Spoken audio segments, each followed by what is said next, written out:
Grand Evermore Hotel's grand lobby lay bathed in the soft luminescence of crystal chandeliers and the muted sparkle of polished marble floors when Dana Morales began her evening shift. At 35, she had already logged 5 years as part of the Grand's renowned housekeeping team, her nimble fingers and keen eye ensuring that every gilded frame and velvet-draped settee gleamed under the night staff's watchful care. This evening, as she methodically dusted the elaborate Corinthian columns lining the perimeter, she felt the familiar hush that settles over the hotel after the last dinner guests depart, an almost sacred quiet, punctuated only by the distant murmur of the reception desk and the faint echo of footsteps in the corridors above. It was precisely this calm routine that made what happened next all the more unsettling.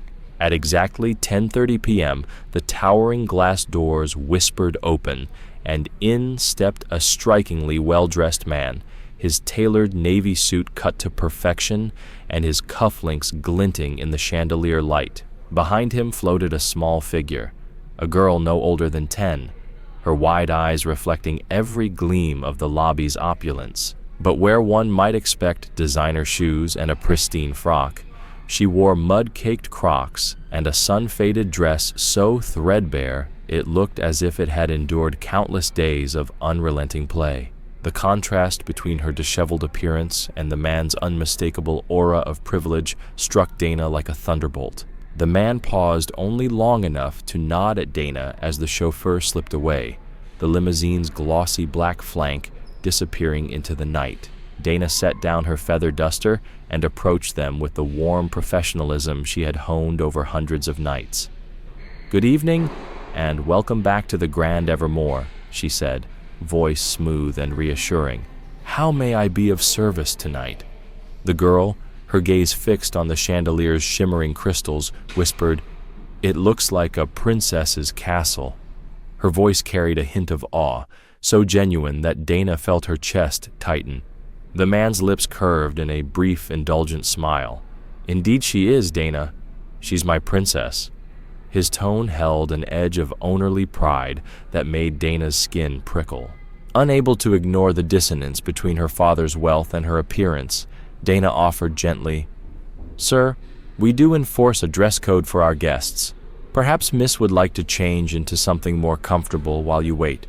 We have a selection of children's robes in her size." Suddenly, the man's eyes snapped to her and his refined composure cracked. His voice, low and menacing, carried across the quiet lobby. "Do you know who I am?" he demanded, stepping forward until the crystals overhead trembled with the force of his anger. "She's been playing outside, yes, but she'll change in the privacy of our suite. I will not dress her here in front of your other guests." Dana's heartbeat thundered, but before she could stammer a reply, a presence materialized at her shoulder. Ronald, the hotel's night manager, his usually genial face taut with concern. He stepped between Dana and the man, placing a calming hand on Dana's arm without breaking eye contact with their irate guest. "Mr. Langley, please accept my sincerest apologies for any misunderstanding," Ronald intoned, his voice as smooth as the piano music drifting faintly from the lounge.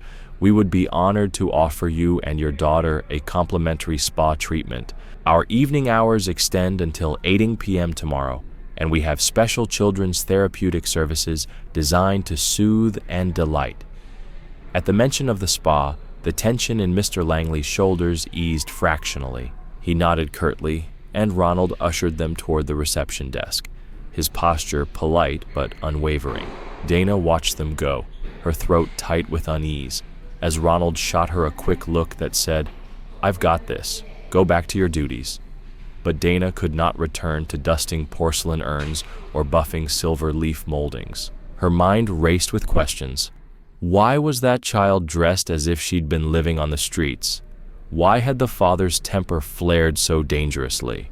As she resumed her rounds, her footsteps echoed hollowly, and every grand archway seemed to press in on her, as if the hotel itself were holding its breath, waiting for Dana to uncover the truth. And she knew, in that moment, that once she glimpsed what lay hidden beneath those silk sheets, nothing would ever be the same again.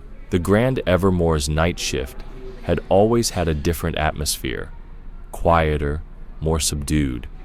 But tonight, Dana Morales found herself acutely aware of every creak in the polished floors and every hushed whisper behind the reception desk after her brief confrontation with the suited man and his oddly dressed companion.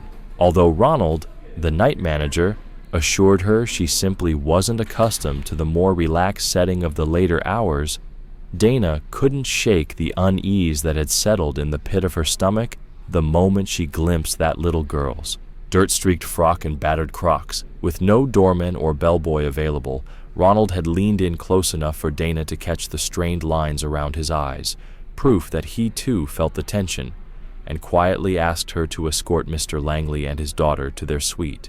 Reluctantly, she set aside her polishing cloths, forced a professional smile onto her face, and approached the pair lingering by the reception desk. As Mr. Langley flicked through the check-in paperwork with the flourish of a man used to stamping his authority, Dana noted his impatience, a constant, restless tapping of his foot that seemed almost at odds with the unhurried pace one expected from a guest in a five-star hotel. His daughter, Sophie, as Dana had learned, watched the glittering lobby with renewed fascination, her small hand curled tightly around the strap of a worn backpack that had gone unnoticed until now. Aside from a single compact suitcase that Mr. Langley had carried himself, it appeared they had brought virtually no luggage, a detail that only deepened Dana's misgivings. When the receptionist handed them a sleek keycard and the customary Wi-Fi packet enclosed in the Grand Evermore's ivory-branded envelope, Ronald caught Dana's eye once again and nodded toward her, signaling it was time to lead the way. Suppressing the urge to invent an excuse, anything to avoid further proximity to that unsettling duo, Dana lifted the little suitcase and offered to carry Sophie's backpack, surprised at how feather-light it felt. Together they moved through the silent lobby, past the marble fountain whose gentle trickle echoed like a heartbeat, and into the banks of elevators lined with dark oak paneling. There was no small talk during the ascent. The air inside the car felt thick and charged, heavy with Mr. Langley's impatience and Sophie's contrasting timidity. He tapped his polished shoes against the floor in a restless rhythm, while she shrank against the mirrored walls, her earlier wonder dimming beneath the weight of her father's brooding presence. When the doors slid open on the uppermost level, Dana stepped into the plush hallway carpeted in deep burgundy pile, its walls hung with oil paintings depicting serene landscapes. She guided them to Suite 501, the Grand's most exclusive penthouse, and prepared to launch into her well-rehearsed spiel about the room's amenities, the hidden wet bar, the dual-faced fireplace, the automated blackout curtains and temperature controls that could be adjusted via tablet. But before she could step across the threshold, Mr. Langley raised a slender hand in a gesture so abrupt it snapped Dana's mouth shut. "No tour is necessary," he said, his tone clipped. "Just send up a bottle of Chateau Margaux 2015, 2 fresh hot bathrobes, 1 adult-sized, 1 smaller for my daughter, and the wine on my bill immediately." He lifted the suitcase from Dana's hand with an air of finality, then ushered Sophie inside and closed the door without so much as a backward glance. Left, standing in the corridor, Dana's planned demonstration of the suite's features died on her lips. She exhaled slowly, steeling herself, then turned to return to the elevator and dispatch Mr. Langley's requests. As she descended, her mind raced with questions. Why had he refused the room tour? Why did the child seem utterly foreign to the world of luxury? Why that single, threadbare backpack? She forced herself to focus on the tasks at hand, ringing for the sommelier, calling the spa to prepare the robes, each step mechanical, masking the turmoil churning inside her.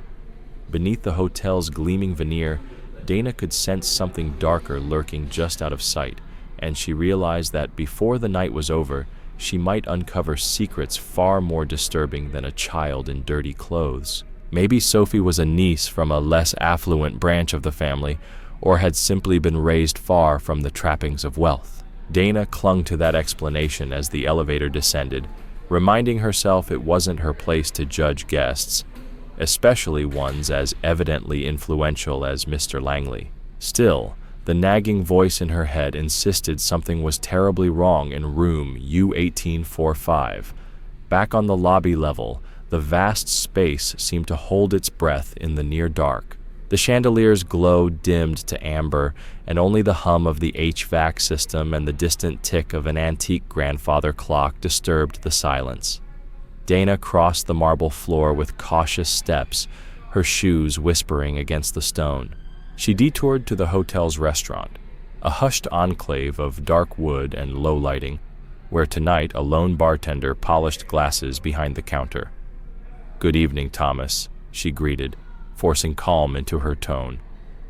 "I need a bottle of Chateau Margaux 2015, room U1845. Thomas raised a brow, clearly impressed. "A fine choice. That's one of our most exclusive vintages. Retails at $1,500 a bottle." He paused, then smiled. "Special occasion?" Dana managed a polite nod. "I suppose." Her voice sounded small, even to her own ears. Thomas smiled knowingly and set to work assembling a silver tray with the wine and crystal glasses. Before he could finish, Dana blurted, "Has that room ordered any food yet?" Thomas shook his head. "Nothing so far. Why?" "Just curious." She tried to sound nonchalant. "They mentioned they might order later." He handed over the tray and gave her a curious glance when she asked, "If they do, could you let me know? I'd like to deliver it promptly." "The little girl said she was hungry." Thomas nodded and returned to his glass polishing, leaving Dana clutching the cold tray as though it might slip through her fingers. She retreated to the housekeeping area, an antiseptic world of shelving units crowded with cleaning supplies, neatly folded linens, and a warming cabinet humming softly in one corner. She set down the wine, popped the cabinet's latch, and was greeted by a rush of warmth and the comforting scent of freshly laundered fabric. She selected 2 plush bathrobes, one large, one child-sized, and draped them over her arm, noting how impossibly soft they felt against her fingertips. Holding both robes and the tray of wine, Dana felt the weight of the task press heavily upon her. This was more than a simple delivery. She was the bridge between the hotel's luxury and whatever lay hidden behind that penthouse door. Moments later, the elevator's soft chime summoned her back to the guest floors. In the mirrored interior, Dana studied her reflection. She looked composed, but the dark circles beneath her eyes betrayed her worry. With a shaky breath, she reminded herself she was merely fulfilling a duty. She wasn't here to pry. On the penthouse floor, the plush burgundy carpet muffled her footsteps as she approached room U1845. The door was slightly ajar, and muffled voices drifted into the corridor. Dana paused, gently rapping before stepping through the opening.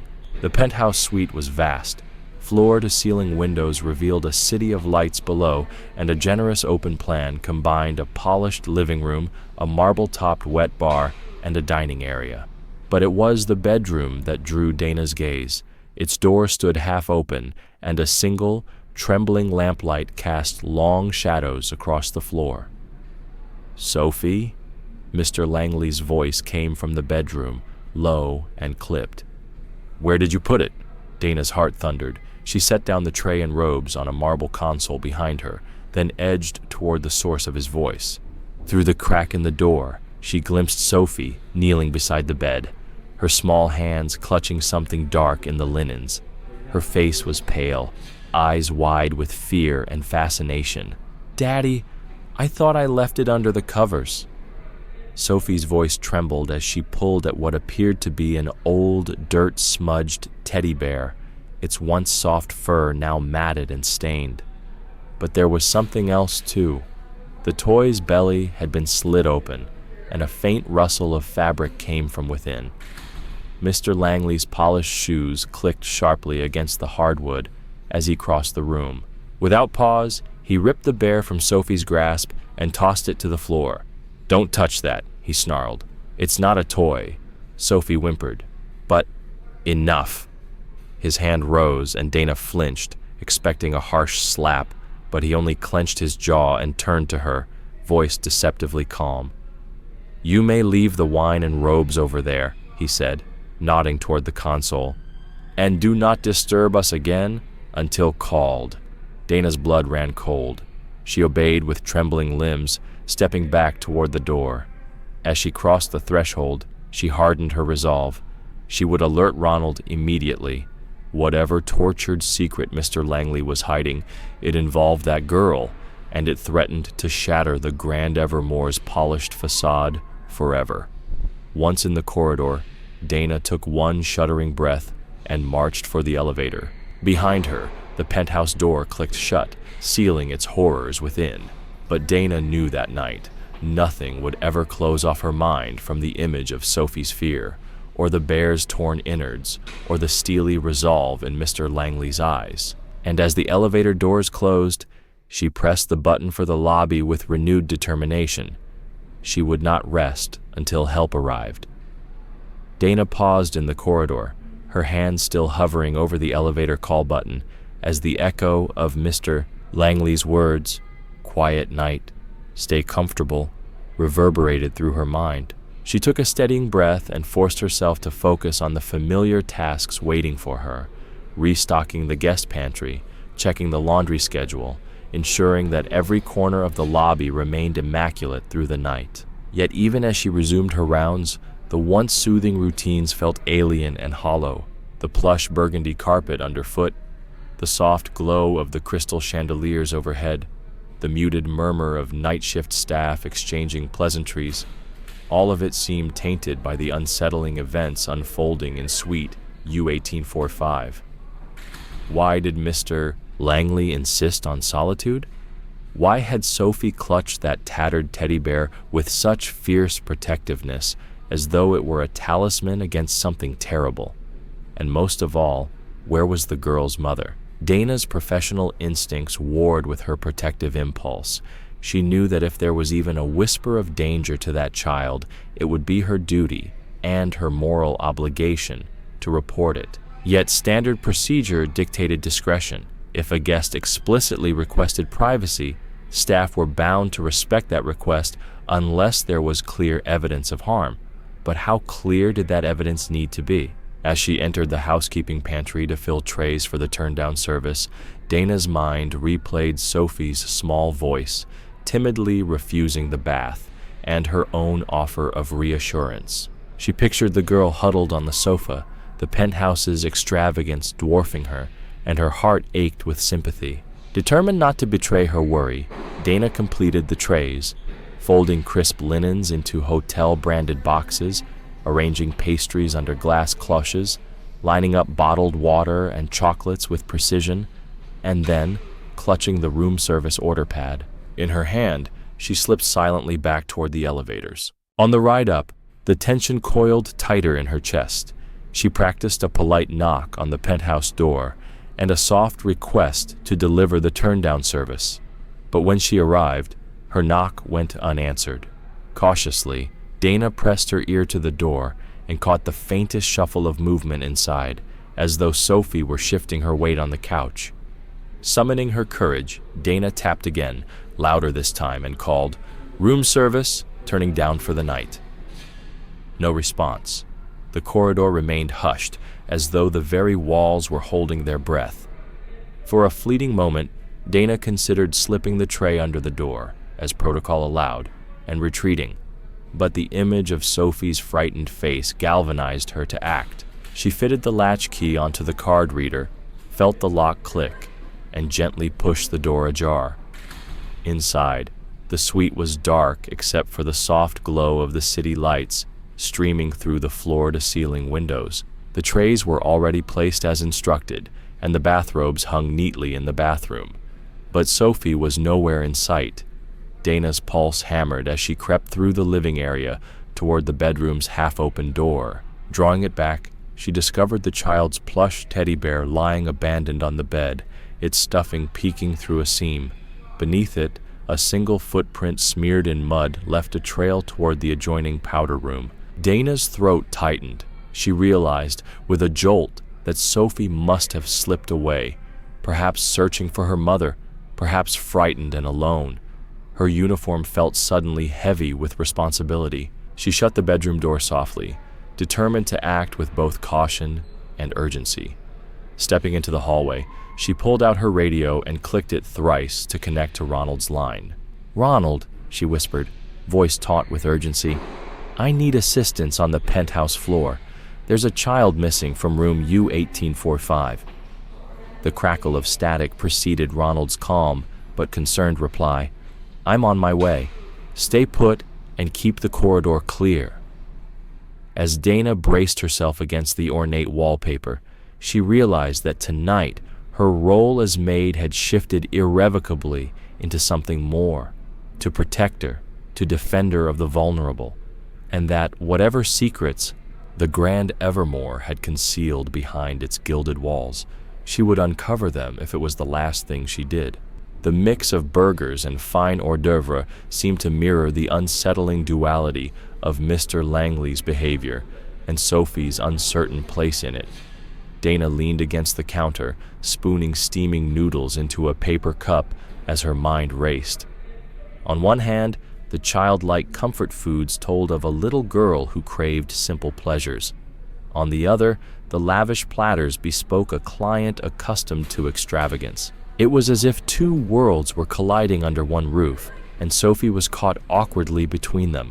She thanked Carlos and slipped quietly back toward the service elevator, balancing the cup of noodles alongside her turned-down tray. As the doors slid shut, Dana resolved that she could no longer simply ignore her instincts. If Ronald refused to act, and the front desk staff was too giddy with gossip to step in, she would have to take this matter into her own hands. Carefully, she pocketed the plastic spoon and thumbed open her radio. It crackled, dead air. Perhaps Ronald had switched channels or was already in the penthouse corridor. Determined not to wait, Dana squared her shoulders and stepped out onto the guest floor once more. Suite U1845 loomed silent at the end of the corridor. Glass panels on either side refracted the city's lights into elongated prisms across the carpet. Dana approached the door and paused. She could still hear Sophie's faint sobs from within the suite last time she knocked. Gathering her courage, she rapped firmly. "Miss Langley," Dana called, voice low. "It's Dana. I brought you dinner." Moments later, the door cracked open, and Sophie's pale face appeared in the gap. Her eyes were red-rimmed, cheeks streaked with tears, but she managed a small, grateful smile. "Thank you," Sophie whispered, stepping back to allow Dana inside. I'm hungry." Dana crossed the threshold and set down the noodles and wine. The suite was cloaked in shadow, save for the city glow spilling through the window. Sophie led her to the far corner of the living room, where a pair of child-sized pajamas lay folded on the sofa. "He said I have to change," Sophie explained, voice quavering. "But I don't know why." Before Dana could reply, the soft click of heels sounded on the hardwood. Mr. Langley appeared in the doorway to the bedroom, face expressionless. "Dana," he said evenly, "thank you for the food. You may leave now." Dana's heart pounded. She met his gaze steadily.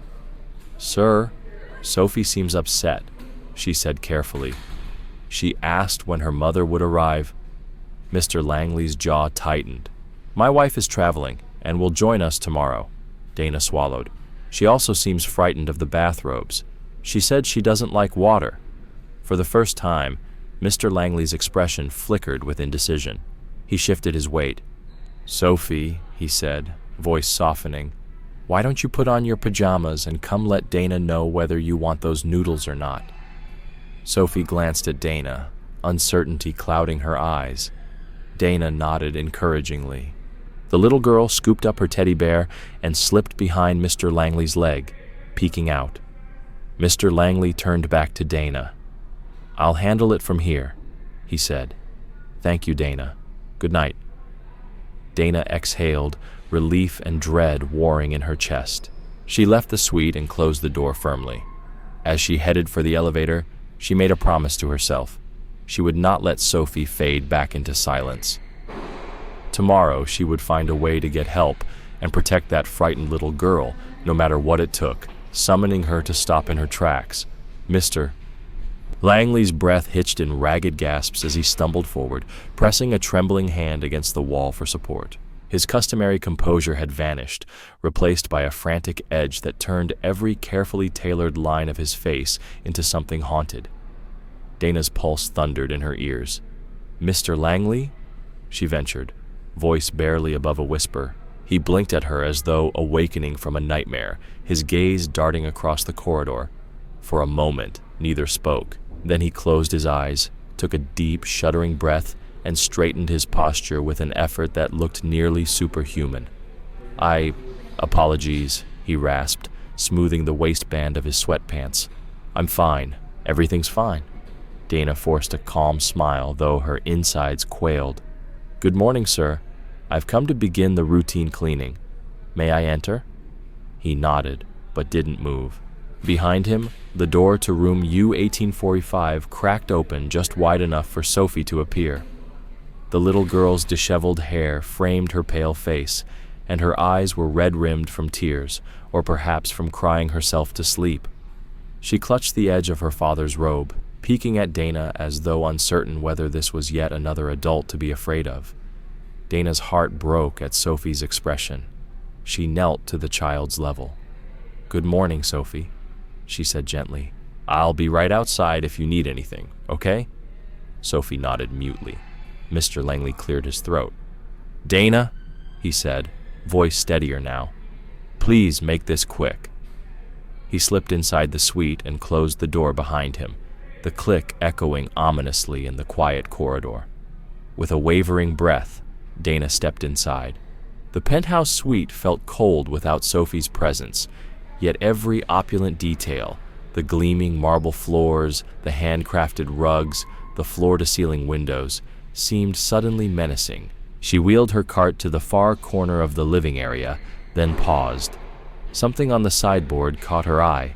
A small framed photograph of Sophie in a sunny backyard, smiling and carefree, arm draped around a woman whose face Dana couldn't see. Beneath it, an urn cradled a small velvet pouch. Intrigued and alarmed, Dana approached and lifted the pouch's drawstrings. Inside lay a single, tiny pair of baby shoes, the only pair Sophie hadn't changed out of her mud-caked Crocs. Her breath caught. Why keep those? And why an urn? Footsteps sounded behind her. She spun to see Sophie standing in the doorway, peering at the photograph. The girl's lower lip trembled. "That's my mom," she whispered. "She left them there when she had to go away." Dana's throat tightened. "Sophie, honey, I'm so sorry." She knelt beside her. "Your father will explain everything, I promise." Sophie's eyes filled with tears. "But he never talks about her." Dana's protective instincts flared. She pulled Sophie into a gentle hug, but at that moment, the door swung open again. Mr. Langley emerged, face drawn and hollow-eyed, his loungewear hanging limply. In his hand, he clutched an unopened letter, its envelope creased and stained. "Sophie," he said, voice raw, "I need to talk to you." Dana's heart lurched.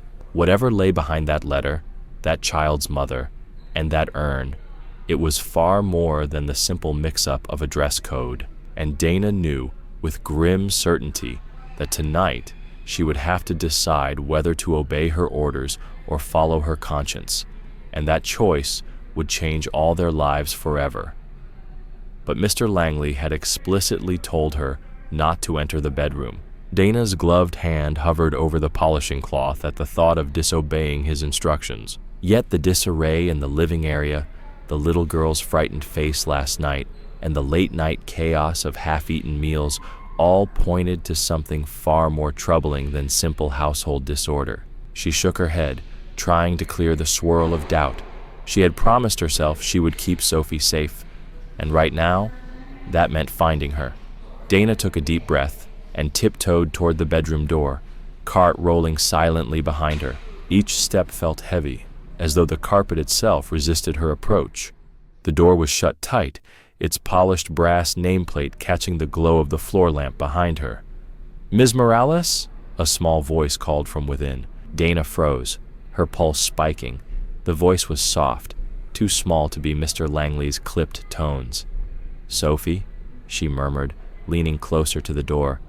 There was a shift in the darkness beyond the door, soft footsteps padding toward it. Multi-layered curtains moved slightly, diffusing the city lights into gentle pools of orange and blue across the walls.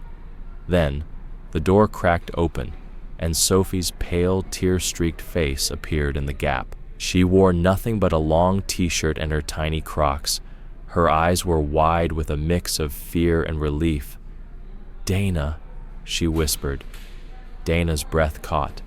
"Shh, honey, it's okay," she soothed. "I came to check on you."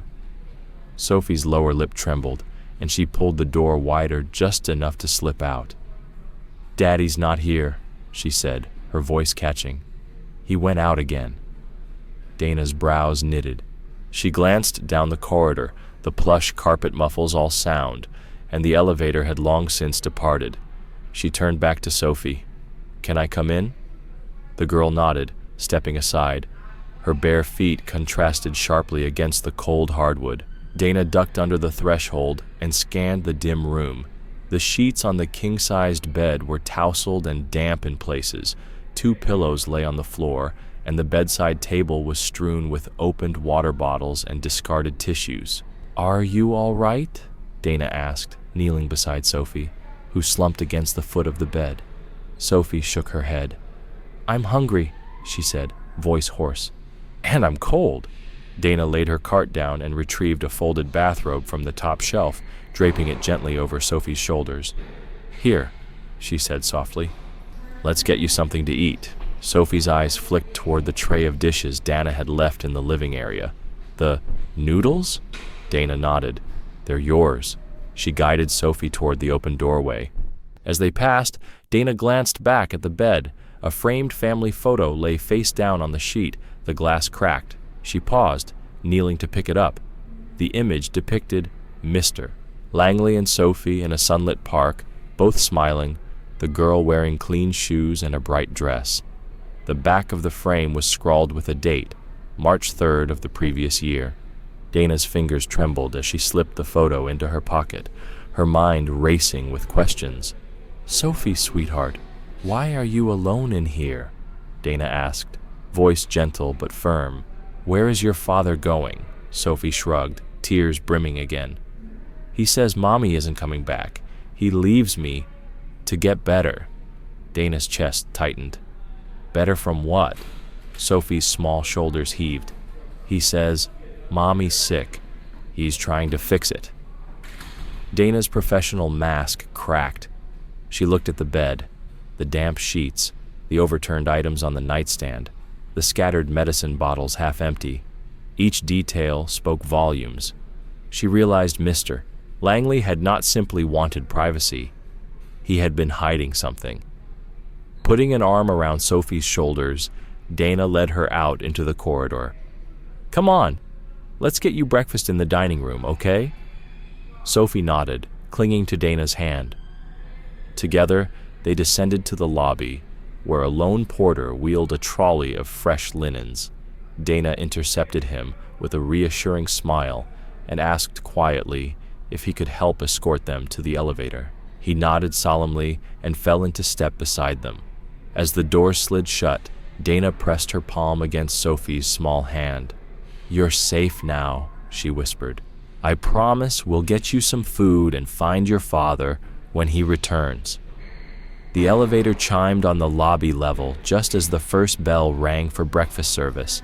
Dana guided Sophie toward the restaurant entrance, determined to protect the child and uncover the truth behind the penthouse's locked doors, even if it meant defying her manager's warnings and risking her job to do it. Tonight, the Grand Evermore's polished facade would no longer conceal its darkest secrets. Overwhelming. Every polished marble surface, every gilded ornament seemed to mock her helplessness. Yet, Dana knew she couldn't remain paralyzed by fear. Clutching the cart's handle, she marched toward the reception desk, her heels clicking on the marble in determined rhythm. Ronald looked up, eyebrows knitting as he noted the rigid set of her shoulders and the wild look in her eyes. "Dana, everything all right?" he asked, voice edged with concern. Dana swallowed hard. "No, sir," she replied, forcing the words out. "I need to call security and the authorities." Ronald's face paled. "What are you talking about?" Without hesitating, Dana recounted what she had found. Sophie drugged, the red stain on the sheets, the abandoned wine bottles, the capsule on the bedside table. With each detail, Ronald's expression darkened, shock giving way to horror. By the time Dana finished, he'd already grabbed his radio. "Security to penthouse level," he barked, "and alert the front desk manager. Code blue, guest safety."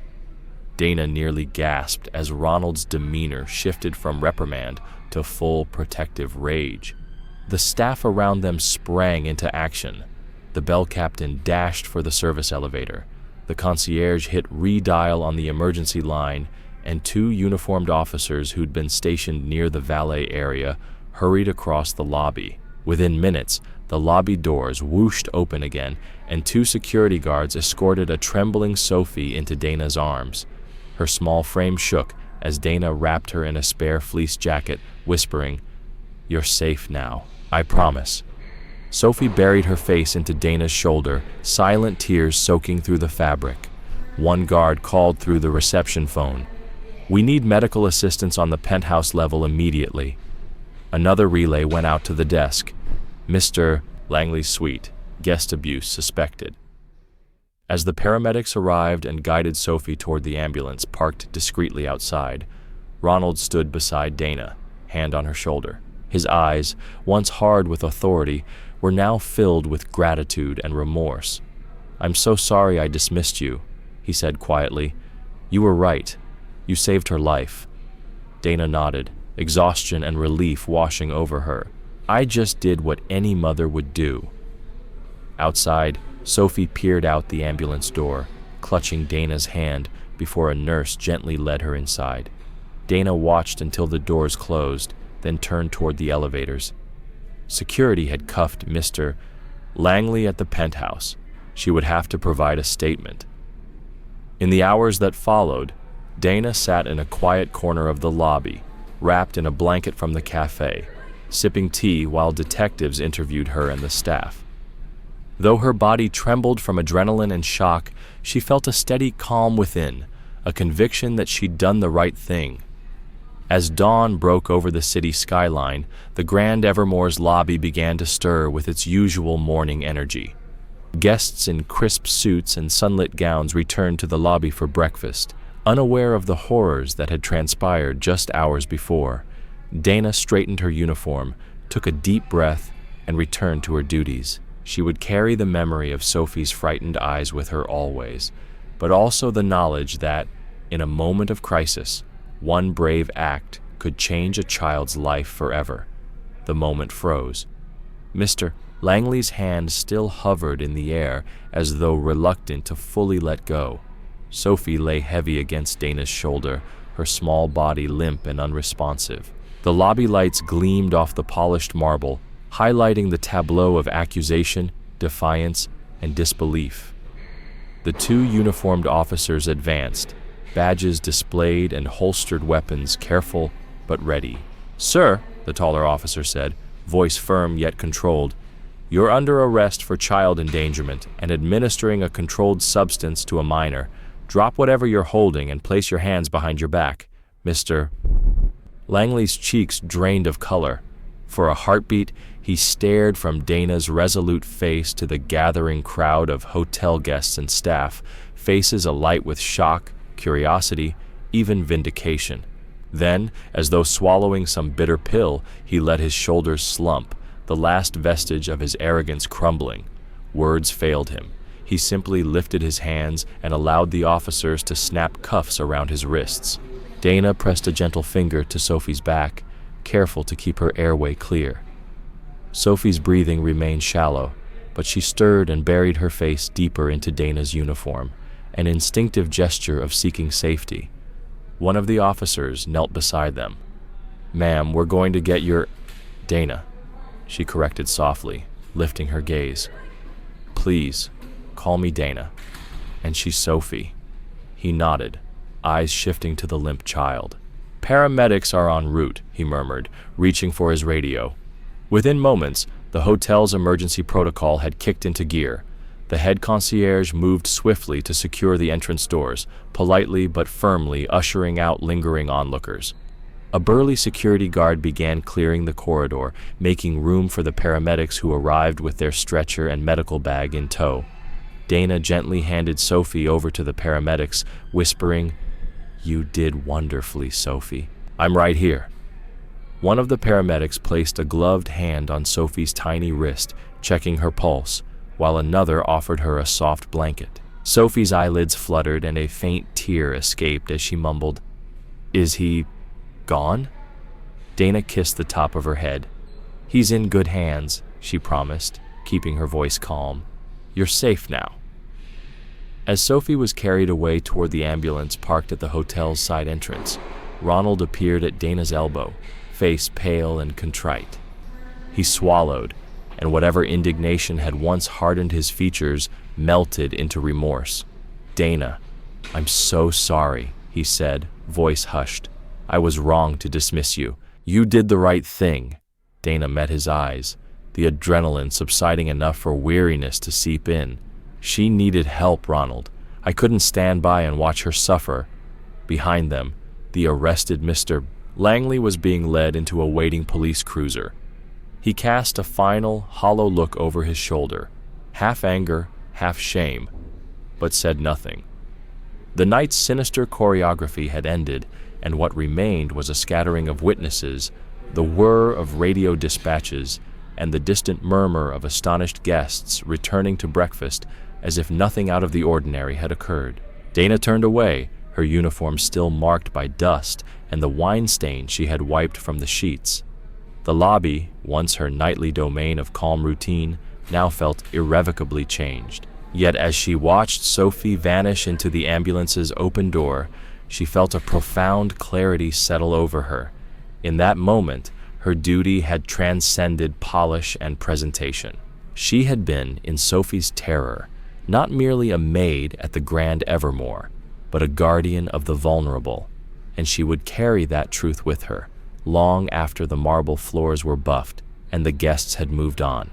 As the morning sun broke through the lobby's vast windows, Dana took a deep breath, squared her shoulders, and stepped forward to assist where she was needed, ready for whatever came next. As dawn's pale light filtered through the ambulance windows, Sophie's breathing steadied under Dana's gentle watch. At the hospital, doctors confirmed she'd been given a potent mix of sedatives and alcohol, enough to render her unconscious and dangerously disoriented.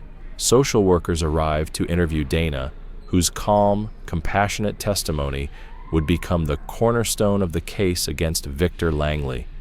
Within hours, police located Sophie's mother, a broken woman who confessed to trading her daughter's safety for quick cash. Child Protective Services stepped in, placing Sophie in temporary foster care, where she would receive medical attention, counseling, and, most importantly, stability. Dana remained at Sophie's bedside until her parents' rights were legally revoked and a court-appointed guardian was named. During those long days, Dana brought fresh clothes, favorite books, and the small framed photograph of Sophie and her mother, now rehabilitated and committed to rebuilding her life. When the judge looked over the evidence, eyed Dana's clear moral courage and the bond she'd formed with Sophie, recommending that Dana be appointed a supporting guardian, empowered to speak on Sophie's behalf during her recovery. In the months that followed, Dana and Sophie transformed a sterile hospital room into a cozy refuge of hope. Sophie's laughter returned as she learned to trust again, mastering her ballet steps on the new dance floor Dana had installed in her tiny room, no longer hidden beneath fine china but surrounded instead by warm blankets and trusted friends. And every morning, as the Grand Evermore's clock chimed 10:30, Dana would recall the moment she chose compassion over protocol, knowing that one quiet act of defiance had saved a life and reshaped them both forever.